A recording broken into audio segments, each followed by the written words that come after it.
Let's have a beer in the bar, and so lose out watching the dive. বাংলাদেশকে বাদ দিলে আমরাও ভারতে যাব না।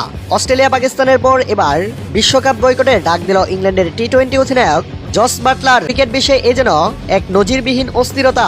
কোনো যৌক্তিক কারণ ছাড়াই আসন্ন টি-20 বিশ্বকাপ থেকে বাংলাদেশকে সরিয়ে দিয়েছে আইসিসি। আর এই সিদ্ধান্তের প্রতিবাদে বিশ্বকাপের আঙিনা ছাড়ার হুমকি দিয়েছে পাকিস্তান, অস্ট্রেলিয়া এবং ইংল্যান্ডের মতো পরাশক্তিরা।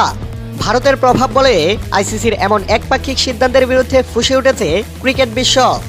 বাংলাদেশকে বাদ দেওয়ার সিদ্ধান্তে প্রথম প্রতিবাদী কণ্ঠ তুলেছে পাকিস্তান ক্রিকেট বোর্ড পিসিবি সাফ জানিয়ে দিয়েছে বাংলাদেশ না থাকলে তারা এ বিশ্বকাপে অংশ নেবে না। এমনকি প্রয়োজনে সরকারের অনুমতি নিয়ে পুরো বিশ্বকাপ বয়কট করার চূড়ান্ত বার্তাও দিয়ে রেখেছে পাকিস্তান। অস্ট্রেলিয়ান গণমাধ্যমের খবর অনুযায়ী ক্রিকেট অস্ট্রেলিয়ার অন্দরেও শুরু হয়েছে ব্যাপক অস্থিরতা। টুর্নামেন্টের স্বচ্ছতা নিয়ে প্রশ্ন তুলেছেন তারা। ক্রিকেট অস্ট্রেলিয়া ইঙ্গিত দিয়েছে দুর্নীতি এবং পক্ষপাতদুষ্ট কোনো আয়োজনে ব্যাগি গ্রিনরা মাঠে নামতে আগ্রহী নয়।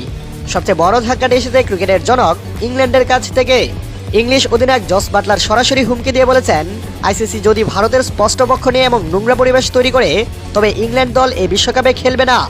ইংল্যান্ড ক্রিকেট বোর্ড ইসিবি ইতিমধ্যে জরুরি বৈঠক ডেকেছে এবং আইসিসির নিরপেক্ষতা নিয়ে গভীর উদ্বেগ প্রকাশ করেছে।